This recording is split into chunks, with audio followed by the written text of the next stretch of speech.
I'm a big believer in asking for forgiveness versus permission. I can see that about you. Do you know what I'm saying? Yeah. So I'll try something and not even check in with people about it if I can. That's Mike Dwyer. He's available as a fractional executive. Oh, crap. Can you take that out?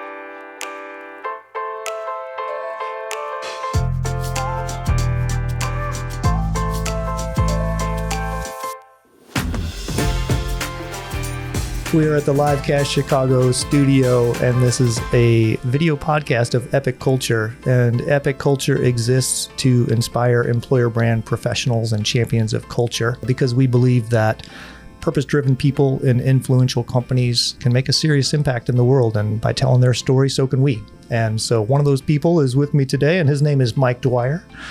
And he is a Fractional Talent Acquisition Executive. And what does that even mean?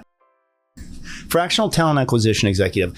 It's basically, I come into an organization and I'm an interim head of TA for a specific amount of time, managing the team, managing the process, managing the open positions, while you're either bringing on a new executive, or maybe you want to just bring in someone that's a little more junior, but you want to have a process in place before you bring that person in. Or you're going through some kind of an event where you need to really hire quickly and you don't have a lot of internal processes or anything in place to help get that done. And are there certain types of companies that gravitate towards, hey, this fractional talent acquisition executive idea sounds good? Yeah, I think, that's a great question. And there's certainly, there's companies that should be doing it. I think that it's a fairly new concept, and companies are now having more of an appetite for that. Several of the times that I was the head of TA within a tech company, I probably could have been a fractional leader, because they went through a lot of growth because they had funding almost always. And then once that, they had to hire very quickly, 100, 200, 300 people sometimes. And that then they would be kind of stabilizing at that point and wouldn't be doing as much growth, and or the business didn't work out and they didn't get any more funding and they had to let everyone go. So if you're going through a big funding round, it might not make sense for you to hire a head of TA permanently, because you don't know what the future holds for you in 1 year, 2 years. It might make sense to hire a fractional TA leader versus someone in-house. It sounds like you might have answered my next question. Well, and quick, if you look at my beard and my hair, I'm gray. I bring all of this to the table as a fractional leader.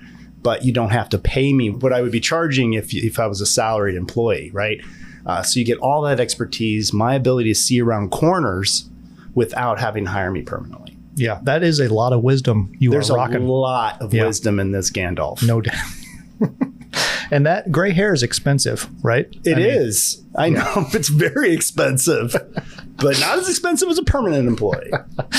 Got it. The Fractional People is a really interesting story in and of itself. That organization sounds like you saw incredible growth, maybe unexpectedly in a short amount of time. It's been crazy, and these are people that didn't have they had never done sales to grow their businesses. And I was like, where the hell are they getting all their business? They were just getting it through their own networks. And within a year, we had, I think, 2,000 members.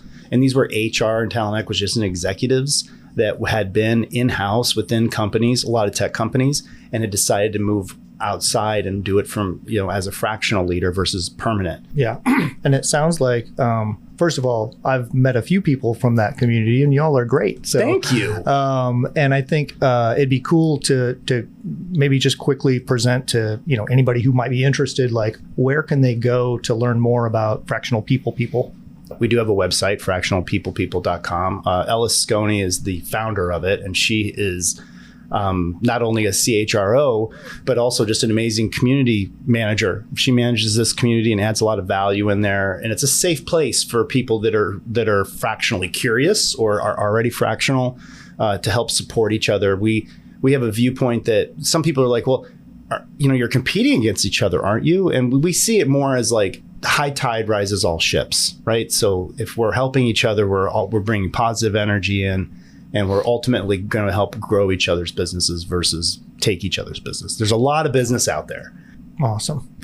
Cool. I think we can go back to the top, and then we can wrap it up by redoing the intro, and then Are you yawning? No, I am in full. I'm in full like. I'm not going to be able to talk the rest of it. I have another meeting today. I don't know how it's not going to be good.